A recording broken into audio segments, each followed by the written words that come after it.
doctora Campando, por la presentación.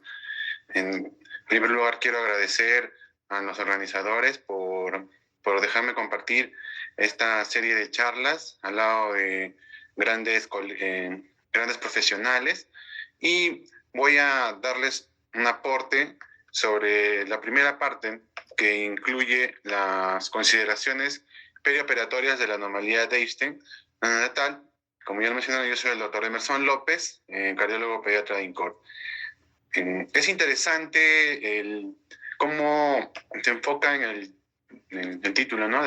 Sobre todo en la parte del no neonatal, en la que hace una división en dos grupos de pacientes, y es que así se maneja en el campo de la cardiología pediátrica la anomalía de Einstein, en el grupo de los pacientes neonatales, que abarca un montón de características en especial, sobre todo en el diagnóstico y el manejo, y en el grupo de los pacientitos con consideraciones para la anomalía de este no neonatal, ¿no? Es decir, todo aquel paciente que ha pasado los 28 días de vida. Hay varios aspectos importantes que quiero resaltar, sobre todo el presentarles, ¿no?, al doctor Wilhelm Einstein, quien ya en el año 1866 describió unas características anatomopatológicas de un cadáver, ¿no? Y empezó a hacer una descripción sobre un caso muy raro de insuficiencia de válvula tricúspide causada por una malformación congénita. A través de los años y con el avance de los métodos diagnósticos, es como que esta anomalía fue instalándose más, y es hasta el año 1950 que ya se presenta como un caso clínico, ¿no?, para esta anomalía denominada anomalía de Einstein. Voy a resaltar esta parte un poquito más ampliada, porque lo más importante para reconocer dentro de las cardiopatías congénitas es cuál es la cardiopatía de base, ¿no? Cuál es la lesión de base desde la formación del corazón. Porque a partir de ahí es cuando nosotros vamos a definir la cardiopatía, y a partir de ahí también se va a empezar a tener un manejo selectivo para cada grupo de pacientes, y vamos a comprender mejor la cardiopatía, ¿no? La anomalía de Einstein, en la mayoría lo conocemos como una atrialización del ventrículo derecho, o algunos incluso en algunas bibliografías se define como el desplazamiento del anillo tricuspidio. Si bien es cierto, esto es más una característica más que una definición, debido a que la principal característica de la anomalía de Einstein va a ser una anomalía a nivel de la delaminación de los velos septales y el velo posterior de la válvula tricúspide. Cuando se forma el tubo cardíaco, ¿no?, sabemos que hay un ventrículo primitivo que va a ser el precursor, o el ventrículo que va a dar a conocer al ventrículo izquierdo. Ya el tubo cardíaco es que a partir de ahí van a ser anatómicamente el ventrículo derecho. Sin embargo, va a compartir cierto origen embriológico, este gen de NK2T, que va a compartir cierto compromiso embriológico de este ventrículo izquierdo. ¿Y cuál va a ser ese velo? Pues el velo anterior. Es por eso que al haber una delaminación incompleta de la válvula tricúspide, nosotros vamos a poder apreciar cuando nosotros, a medida que se va desarrollando el ventrículo, es decir, a partir de la cuarta, sexta semana, ¿no?, que ya se formó el tubo cardíaco y se va formando las cavidades cardíacas y la cruz cordis, normalmente esta lámina que se encuentra debería ir formando las cuerdas tendinosas y de ahí sus músculos papilares. Sin embargo, al haber una anomalía en esta delaminación, va a haber un desplazamiento y un plegamiento, y así es donde se va a ir desplazando algunas definiciones, características de anomalía, el anillo funcional. Como pueden apreciar, sin embargo, si uno hace una línea tangencial, ¿no? Y también como reparo anatómico que usa bastante el equipo quirúrgico de la arteria coronaria derecha, el anillo anatómico en realidad no varía, ¿no? Y es por eso que todo espacio arterializado que no ha habido una delaminación completa, se va a formar parte de toda una aurícula en común. Para hacer características morfológicas, tenemos 5 en específico, que es, ¿no?, la adherencia de las válvulas septal y posterior al miocardio subyacente. También va a haber un desplazamiento apical del anillo funcional, ¿no? La dilatación de la porción atrializada del ventrículo derecho, la redundancia, fenestraciones y anclaje de la valva anterior y la dilatación de la unión auriculoventricular, ¿no? ¿Por qué es importante establecer estas características anatomopatológicas? Porque justamente en este grupo de anomalías de este no neonatal es donde va a caracterizar más sus complicaciones, y es la presencia de las arritmias la que nos enfoca, ¿no?, estas complicaciones tanto en el pre como en el perioperatorio y en el posoperatorio. Y también nos ayuda a tener un enfoque sobre el manejo. Entonces, no solamente va a haber una alteración a nivel de la laminación, sino también en estas valvas posterior y septal, los bordes, como estamos hablando de una estructura tridimensional, pueden desplazarse libremente de acuerdo al soporte muscular al lado izquierdo y al lado derecho. Debido a que, si lo analizamos en el punto de vista tridimensional, la implantación de cada velo va a variar a medida cómo se va a ir formando cada cavidad cardíaca. Como algunos ya establecen, una característica principal del anillo de la válvula tricuspidia es que es segmentado, ¿no? No tiene no es un anillo completo, es incompleto, es decir, como delineado. Y es por eso que a este nivel se van a encontrar también alteraciones de la conducción cardíaca a través de canales aberrantes, ¿no? Y aparte de eso, es de que no va a tener la misma consistencia o el mismo posicionamiento como el anillo izquierdo de la válvula mitral, ¿no? Y la formación de la arteria coronaria derecha no va a variar, es decir, a través de las células de las células de la cresta neural y de algunos componentes del campo cardiogénico, se van a formar las arterias coronarias, y estas, a través del concepto de migración celular, van a ir desplazándose a través de su anillo anatómico, porque esto no va a variar. Entonces la arteria coronaria va a mantener su posición.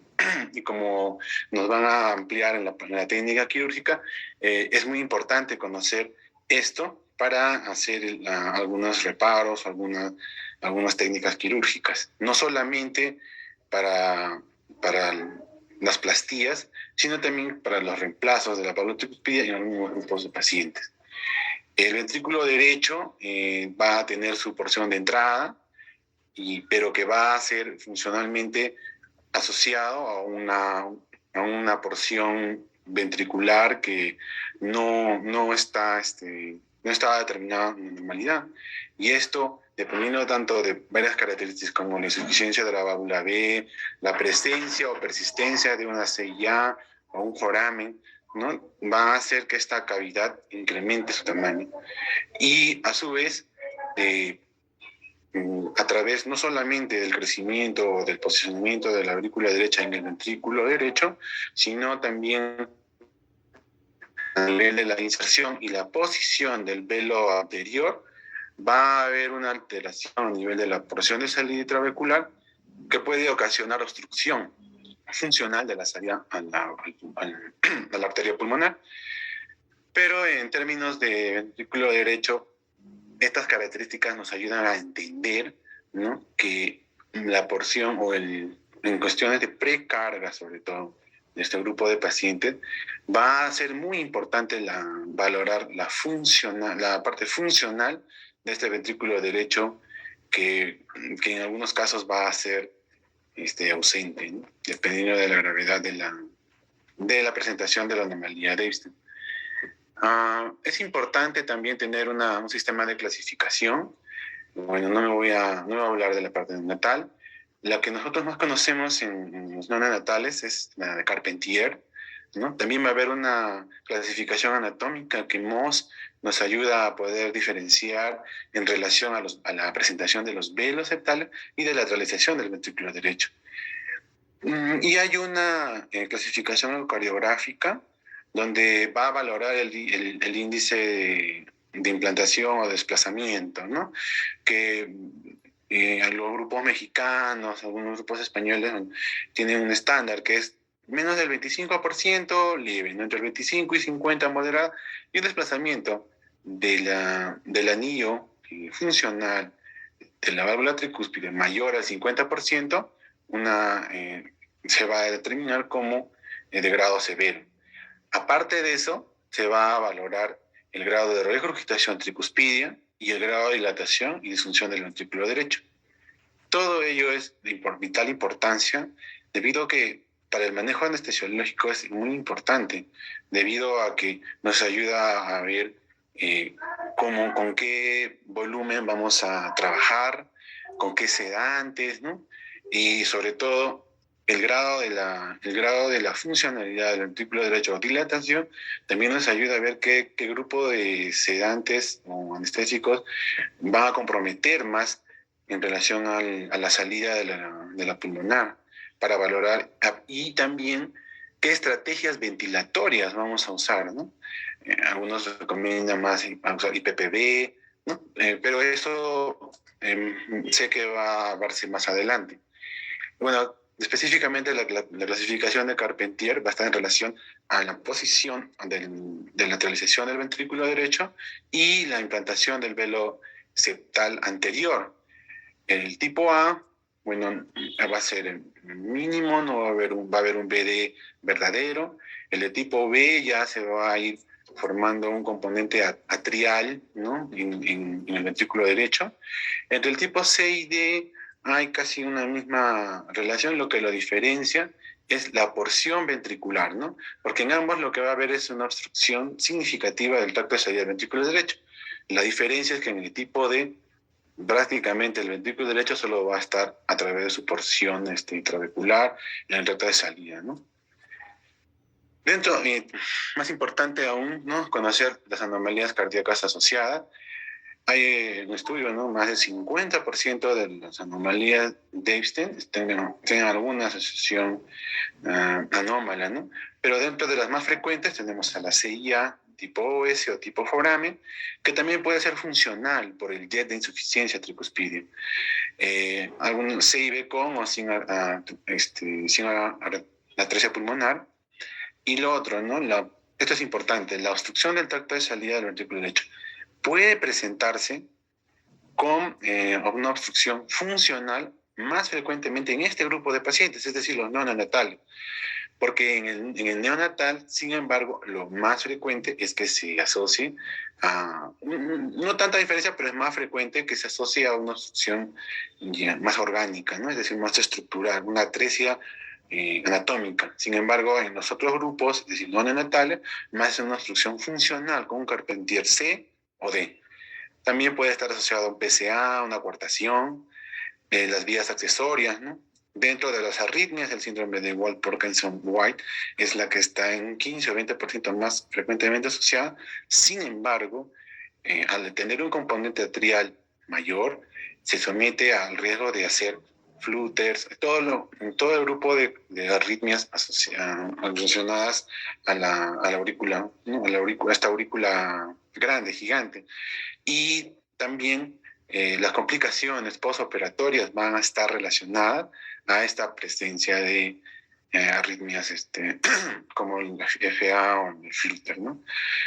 En relación es importante, bueno, antes de, sí, acá está, hay que ver la parte de las lesiones cardíacas en el corazón izquierdo, porque este ventrículo derecho, si bien es cierto, o sea, es pequeño, pero también va en el desarrollo, puede comprometer a la cavidad izquierda, y esto es malo para el pronóstico de los pacientes, ¿no?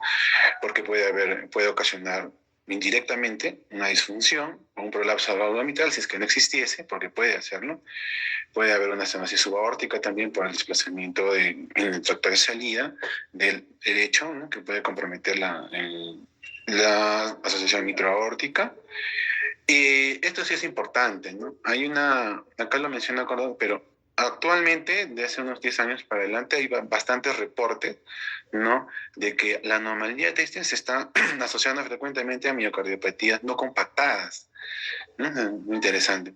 Lo otro es que con la ampliación de los métodos diagnósticos, es decir, con las ecografías más avanzadas y con diagnósticos precoces, también ha habido hay mayores reportes de asociaciones a pacientes con doble discordancia, átrico aurículo ventricular y ventrículo arterial, los L transpuestos, asociados a anomalía de Easton.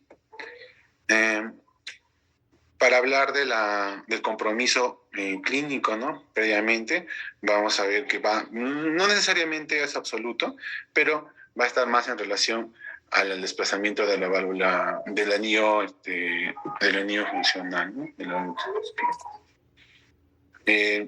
Hice un adelanto de la fisiopatología, que de esta regurgitación de la válvula tricuspide, dependiendo de su grado de severidad, va a lo que hace y una disfunción del ventrículo derecho, lo que va a producir un retraso, un flujo hacia la vía de salida pulmonar. Entonces, en el grupo más neonatal, ¿no? Cuando ya hay un retorno venoso sistémico, hay un flujo más de derecha a izquierda por el jet de insuficiencia y la persistencia del foramen, pues ya vamos a encontrar cianosis y cuando ya es severo, incluso en cierto grado de acidosis, ¿no? Dentro de los síntomas, en general pueden pasar asintomáticos mucho tiempo.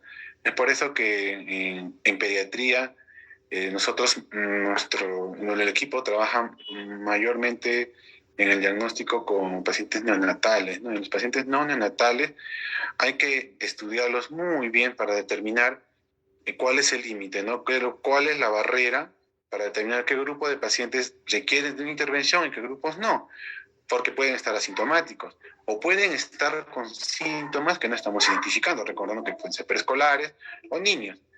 Lo más, cuando ya están en falla cardíaca, con cardiomegalia, etcétera, normalmente encontramos a pacientes con malos valores, con malos números, ¿no? Es decir, más disfunción ventricular derecha o izquierda, una aurícula más grande, arritmias que no son fáciles de reparar, hipertensión pulmonar, ¿no? O con una enfermedad, no necesariamente hipertensos por presión, sino por aumento de la resistencia vascular pulmonar, etc. Y en falla cardíaca. En los niños, más que nada, pueden ser incidentales. En adultos, también niños y adultos jóvenes, con presencias de arritmias, ¿no? Las taquicardias, el grupo de las taquicardias supraventriculares, a la cabeza siempre, hasta la adolescencia, la anomalía del síndrome del paro por Parkinson-White, y un poco mayores, algunas flutters y FAs que van a tener que tener un estudio más amplio para poder identificar y hacer un estudio mayor. El EKG es importante porque va a estar en relación a la presentación anatomomorfológica de la cavidad auricular en relación al ventrículo derecho. Y ya cuando lógicamente si tengo una aurícula dilatada, voy a tener un bloqueo AB de primer grado, ¿no? Porque mi conducción, el nodo sinusal al nodo AB se va a ampliar, ondas P altas, ¿no? Que nos determinan el crecimiento del auricular derecho. Ya más abajo, la presencia de arritmias en especial, ¿no? Como las FA y el flúter auricular en los grupos neonatales. importante la determinación, ¿no?, del BPR corto y la onda delta en los pacientes con síndrome de Wolff-Parkinson-White. El ecocardiograma nos va a ayudar a nosotros a definir la anomalía de Epstein. De por sí, como por eso le incidí bastante en el inicio para la anatomopatología, hay criterios actuales que se manejan y que se miden este desplazamiento. Lógicamente, cuando ya, si uno hace una apical de 4 cámaras y ve este desplazamiento, dice que es severo. Sin embargo, puede presentarse desplazamientos un poco menos, más sutiles, ¿no? Entonces, de un 4 cámaras, ¿no?, cuando tengo un desplazamiento más de 8 milímetros por metro cuadrado, eso es muy importante, la superficie corporal es por metro cuadrado, yo considero a este paciente que tiene una anomalía de Epstein, ¿no?, con por criterio ecocardiográfico. Además de la evaluación de la refrigeración de la válvula tricúspide, que esté comprometido tanto el velo septal como el velo tricuspideo. En algunos casos también puede estar comprometido el velo anterior, que tiene identificar el ventrículo derecho funcional, valorar la obstrucción del trapecio del ventrículo derecho, de la gradiente, ¿no?, la CIA no restrictiva, como sabemos, la definición de la CIA restrictiva es la medida de menor de 5 milímetros, que haya gradiente, ¿no?, una gradiente más de tos, gradiente media de tos, mayor igual a 2, y también el SHAM, ¿no?, que sea bidireccional, etc. Y también, bueno, no voy a hablar de cofetal. Para nosotros es importante, antes de la resonancia magnética, también las pruebas de esfuerzo, los Holter, que nos van a ayudar a identificar arritmias y estratificar en los grupos, sobre todo adolescentes, el compromiso funcional, ¿no?, que esté teniendo estos pacientes en respuesta al esfuerzo, para incrementar los criterios y así poder intervenir en los pacientes. La resonancia magnética también nos va a dar compromiso funcional, pero se da en casos más selectivos, y también en asociaciones con lesiones como la miocardiopatía notable. Dentro de la historia natural, en resumen, los pacientes, el 18% van a ser asintomáticos, el 30% van a fallecer antes de los 10 años por falla. La cianosis en los grupos, sobre todo neonatales, va a depender mucho de la resistencia vascular. Cuando hay cianosis creciente, ICC, disfunción de BI, la muerte es más temprana. Cuando uno hace un diagnóstico más tardío, y esto es muy importante, menor sobrevida. Y también está asociado frecuentemente a endocarditis infecciosa, aparte de las arritmias, endocarditis infecciosa, absceso cerebral y ACV. ¿Por qué? Porque como toda cardiopatía y riesgo de tromboembolismo, sobre todo en los grupos de los que tiene el FOB permeable, también se incrementa este riesgo. Acá hay un pequeño estudio, ¿no?, que hicieron en el Vall d'Hebron en España, de 72 pacientes, donde la edad promedio era en 24, más o menos 10 años.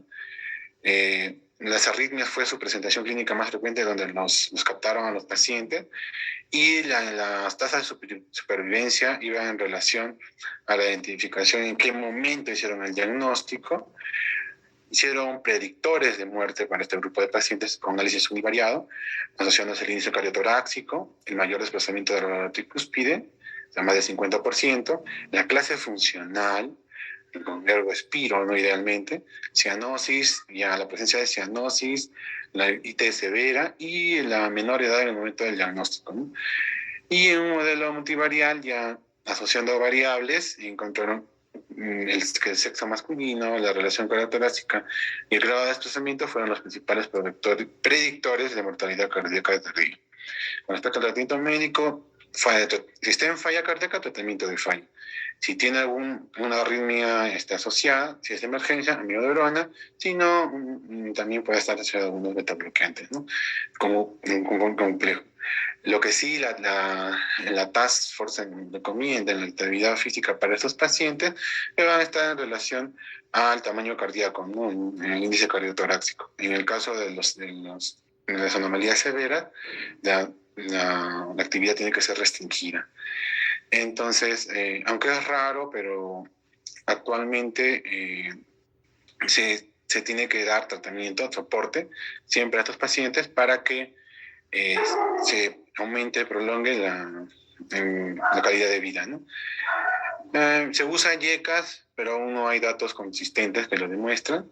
Con respecto a las indicaciones de cirugía, todos los pacientes que estén en falla cardíaca o estén entrando en falla cardíaca, la idea es captarlos en ese camino, deberían tener algún tipo de intervención cuando ya tienen síntomas, ¿no? Sobre todo insuficiencia cardíaca cianosis, o en los grupos más grandes con valvulación paradójica. También y los hallazgos ecocardiográficos también son importantes, las presencias de arritmias que no se pueden controlar con medicamentos o que requieren algún tipo de ablación, y la eco al final, de acuerdo a la clínica, nos puede definir este grupo de pacientes para cirugía. Tenemos 3 opciones: la reparación de la válvula tricuspide, el reemplazo y también el ventrículo y medio, ¿no?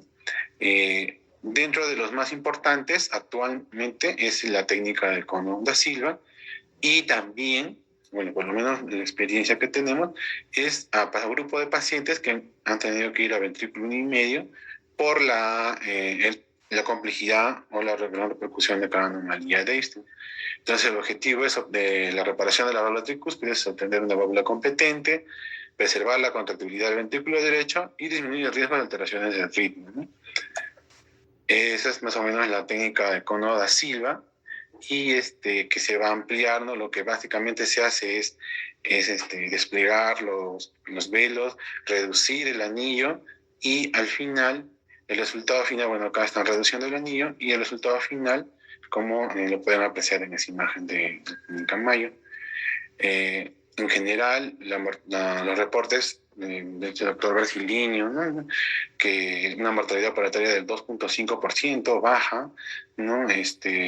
Su riesgo principal, ¿no? Puede causar estenosis en la válvula tricúspide, y va a necesitar un seguimiento para determinar a largo plazo, ¿no? Como otro tipo de intervención. Ahí gráficamente los grupos de ventrículo 1 y medio, el objetivo es básicamente eliminar la mezcla, reducir la precarga e incorporar el ventrículo derecho a la circulación pulmonar. Y en esto se valora, ¿y qué criterios nosotros usamos? Es la valoración del Z-score de la válvula tricúspide y también, bueno, ciertos criterios ecocardiográficos, ¿no? Que se mencionaron al inicio.